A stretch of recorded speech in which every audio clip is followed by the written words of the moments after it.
రకాలోకంకి స్వాగతం. జవహర్లాల్ నెహ్రూ యూనివర్సిటీ వామపక్ష ఆలోచన విధానపు కంచుకోట.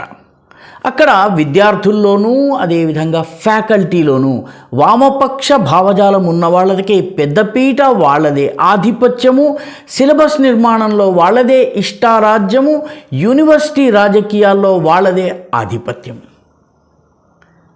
దశాబ్దాలుగా 1969లో ఇందిరాగాంధీ వామపక్షాలపై ఆధారపడి సోవియట్ భుజాన ఎక్కి ప్రభుత్వాన్ని ప్రారంభించినప్పటి నుంచి అక్కడ వామపక్షాల ఇష్టారాజ్యం నడుస్తుంది. చాలా సందర్భాల్లో మార్కులు వేసేటప్పుడు ఇంటర్నల్గా కొన్ని మార్కులు వేసేటటువంటి అధికారం టీచర్లకు ఉన్న కారణంగా వాళ్ళు ఇంటర్నల్స్లో ఫెయిల్ చేస్తారేమో అన్నటువంటి భయంతో విద్యార్థులు వామపక్షవాదులు కాకపోయినా కూడాను సుత్తి కొడవలిని చేతపట్టో, ఎర్ర జెండాను చేతపట్టో, జిందాబాద్ ముర్దాబాద్ నినాదాలు ఇచ్చో, భారత్ తేరే టుకుడే హోంగే అనో పబ్బం గడుపుకోవలసినటువంటి పరిస్థితి. చాలా తక్కువ మందే నైతిక స్థైర్యాన్ని చూపించి పోరాడినటువంటి వాళ్ళు చాలా గుప్పెడు మంది. అటువంటి జేఎన్యూ ఇటీవల ఒక అద్భుతం జరిగింది. అక్టోబర్ నెల చివరి భాగంలో జరిగింది. అయితే ఇప్పటికీ అది పెద్ద చర్చా విషయం. అదేంటంటే రాష్ట్రీయ స్వయం సేవక సంఘానికి సంబంధించినటువంటి ఆర్ఎస్ఎస్కి సంబంధించినటువంటి కార్యకర్తలు, జవహర్లాల్ నెహ్రూ విశ్వవిద్యాలయంలో చదువుతున్నటువంటి ఉద్యోగులు, పనిచేస్తున్నటువంటి సిబ్బంది, బోధిస్తున్నటువంటి టీచర్లలో ఉన్నటువంటి ఆర్ఎస్ఎస్ కార్యకర్తలందరూ 75 సంవత్సరాల చరిత్రలో, నిజానికి జవహర్లాల్ నెహ్రూ యూనివర్సిటీ చరిత్రలో మొట్టమొదటిసారి ఆర్ఎస్ఎస్ విజయదశమి ఉత్సవాన్ని నిర్వహించింది. అంతేకాదు ఆర్ఎస్ఎస్ స్వయం సేవకులు పూర్తి యూనిఫారంను ధరించి భగవద్ధ్వజాన్ని, కాషాయ ధ్వజాన్ని చేతబూని మిలిటరీ బ్యాండ్, ఆర్ఎస్ఎస్లో ఏదైతే మిలిటరీ బ్యాండ్, దాన్ని ఘోష్ అంటారు ఆర్ఎస్ఎస్ వాళ్ళు, ఈ ఘోష్ వాయిద్యాల్ని వాయిస్తూ మార్చింగ్ సాంగ్స్ పాడుతూ రూట్ మార్చి నిర్వహించారు. దీన్ని ఆర్ఎస్ఎస్ తన భాషలో పథ సంచలనం అంటుంది. ఈ రూట్ మార్చ్ అనేది జేఎన్యూ యొక్క చరిత్రలో మొదటిసారి.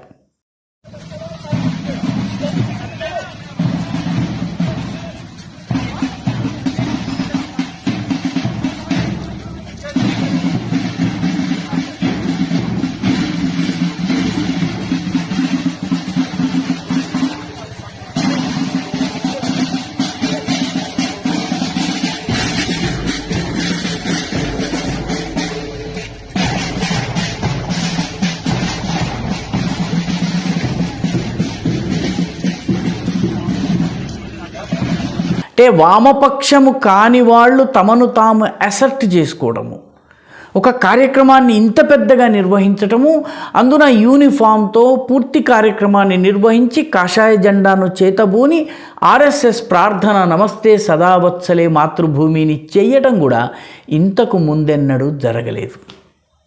ఒక రకంగా చూస్తే జేఎన్యూ ప్రారంభ కాలం నుంచి ఏదైతే రాజకీయ ఆలోచన విధానానికి కొమ్ము కాస్తూ వచ్చిందో, సీతారాం యేచూరి, ప్రకాష్ కరత్ వంటి నాయకులను తయారు చేసిందో, ఐసా ఇటువంటి అనేక వామపక్ష సంస్థలకి కంచుకోటగా ఉంటూ వచ్చిందో, అక్కడి నుంచి తయారైనటువంటి కార్యకర్తలు తరువాత కాలంలో పెద్ద నక్సల్ నాయకులైనటువంటి వాళ్ళు ఉన్నారు. అదేవిధంగా వామపక్ష ఉద్యమాలకు అఖిల భారత స్థాయిలో నాయకత్వం వహించినటువంటి కవితా కృష్ణన్ లాంటి వాళ్ళు ఉన్నారు.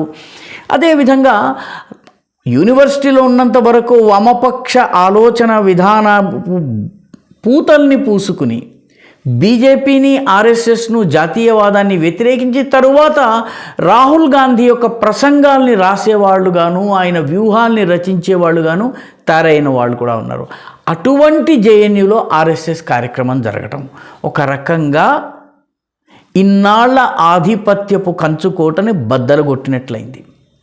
జవహర్లాల్ నెహ్రూ యూనివర్సిటీ మొదటి నుంచి కూడాను ఎన్నికల్లో, ఈ స్టూడెంట్స్ యూనియన్ ఎన్నికల్లో కావచ్చు, అన్నిట్లలో కూడాను వామపక్ష ఆలోచన విధానం ఉన్నటువంటి వాళ్ళదే ఆధిపత్యంగా ఉండేది.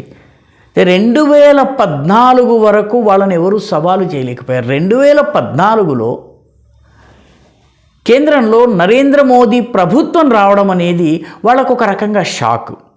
నిజానికి నరేంద్ర మోదీ ప్రభుత్వము జేఎన్యూలో చేసింది పెద్దగా ఏమీ లేకపోయినప్పటికీ జేఎన్యూలో ఉన్నటువంటి వామపక్ష కంచుకోటలన్నీ కూడా ఒక్కసారి కుదిపేసినట్టయింది. వాళ్ళు 2014లోనే దుర్గా పూజ, అంటే నరేంద్ర మోదీ ప్రధానమంత్రి అయినటువంటి సంవత్సరంలోనే కొద్ది నెలలకే దుర్గా పూజను వ్యతిరేకిస్తూ, బెంగాలీలు చాలామంది దుర్గా పూజ చేస్తారు, దానిని వ్యతిరేకిస్తూ దుర్గా అమ్మవారు వేశ్య అని చెప్పేటటువంటి కరపత్రాలని యూనివర్సిటీ అంతా పంచి జాతీయవాదుల్ని, ఈ దేశంలో ఉన్నటువంటి మెజారిటీ మతానికి చెందినటువంటి ప్రజల యొక్క మనోభావాల్ని గాయపరిచారు. దాంతో సంచలనం అయితే కలిగింది. అది పార్లమెంట్లో చర్చకు వచ్చింది, అంతా జరిగింది. కానీ ఆధిపత్యము వామపక్షాలదే అయింది. వామపక్ష ఆలోచన విధానము, వోక్ ఆలోచన విధానం వాళ్ళదే అయింది. 2015లో మళ్ళీ జాతీయవాదాన్ని సవాలు చేసేందుకు కిస్ ఆఫ్ లవ్ పేరిట ఒక కార్యక్రమాన్ని నిర్వహించారు. బుర్ఖా తప్ప ఇంకా దేన్ని అంగీకరించినటువంటి జామియా మిలియా ఇస్లామియాకి సంబంధించిన స్టూడెంట్స్, టీచర్లు కూడా ఈ కిస్ ఆఫ్ లవ్లో పాల్గొన్నారు. అదేవిధంగా యూనివర్సిటీలోని విద్యార్థులు చాలామంది కిస్ ఆఫ్ లవ్ కార్యక్రమంలో పాల్గొన్నారు. ఎందుకంటే వీళ్ళ లక్ష్యము హిందూ జీవన విధానము, భారతీయ జీవన విధానంలో వివాహము, ప్రేమ, వీటికి ఉన్నటువంటి స్థానాన్ని దెబ్బతీయటము. 2016 ఫిబ్రవరి ప్రాంతంలో జేఎన్యూ లోపల భారత వ్యతిరేక కార్యకలాపాలకి పాల్పడి పార్లమెంటు పైన దాడి చేసినటువంటి అఫ్జల్ గురు ఉరితీత వార్షికోత్సవాన్ని వేర్పాటువాదులు జరుపుకున్నారు. కన్హయ్య కుమార్, అదేవిధంగా షర్జీల్ ఇమామ్, ఉమర్ ఖలీద్, షెహలా రషీద్, అదేవిధంగా వీళ్ళందరూ కూడాను ఒక వేదిక మీదకి వచ్చి మోదీ తేరీ కబ్ర్ ఖుదేగి, అదేవిధంగా హమే క్యా చాహియే, ఆజాదీ చాహియే, భారత్కి గణతంత్ర సే ఆజాదీ, ఈ రకమైనటువంటి నినాదాలు ఇస్తూ హమే క్యా చాహియే, నిజామే ముస్తఫా, ఇటువంటి భారత్ తేరే టుకడే హోంగే, ఇన్షాల్లా ఇన్షాల్లా, ఇటువంటి నినాదాలు ఇచ్చారు. దీనికి రాహుల్ గాంధీ అఫ్జల్ గురుకి ఉరిశిక్ష వేసినప్పుడు అధికారంలో ఉన్నటువంటి కాంగ్రెస్ పార్టీకి అధ్యక్షుడుగా ఉన్నటువంటి రాహుల్ గాంధీ వచ్చి దీనికి మద్దతు పలికారు. ఆ తర్వాత 2020లో అంతమటుకు ఆ తర్వాత నుంచి కొద్దిగా ఏబీవీపీ బలపడే కొద్దీ ఏబీవీపీ పైన దాడులు ప్రారంభమైనాయి. ఏబీవీపీని ఓడించేందుకు అన్ని వామపక్షాలు ఒకటేనా, అంతమటుకు లెఫ్ట్ వర్సెస్ లెఫ్ట్గా ఉన్నటువంటిది all left on one side and ABVP on one side వాళ్ళపైన దాడులు జరిగినాయి, లాఠీలతో దాడులు జరిగినాయి. 2019లో ఆర్టికల్ 370ని తొలగించినప్పుడు జమ్మూ కాశ్మీర్లో ఎక్కడ కూడాను ఉద్యమం జరగలేదు, నిరసన ప్రదర్శన జరగలేదు, రోడ్డు మీదకి ప్రజలు రాలేదు.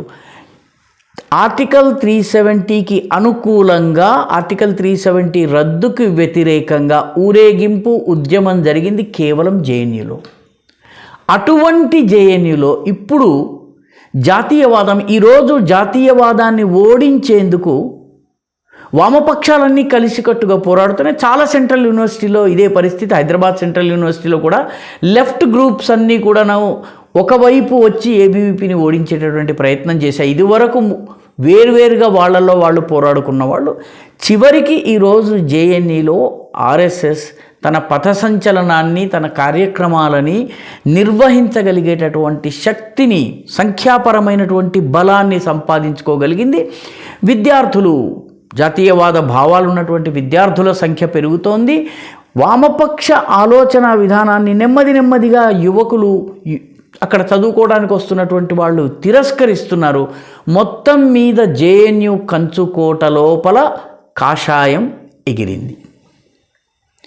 ఈ వీడియో మీకు నచ్చినట్టయితే లైక్ చేయండి, షేర్ చేయండి, ఈ ఛానల్కు సబ్స్క్రైబ్ చేయండి. మీ అభిప్రాయాన్ని కామెంట్ల రూపంలో తప్పనిసరిగా పంపించండి.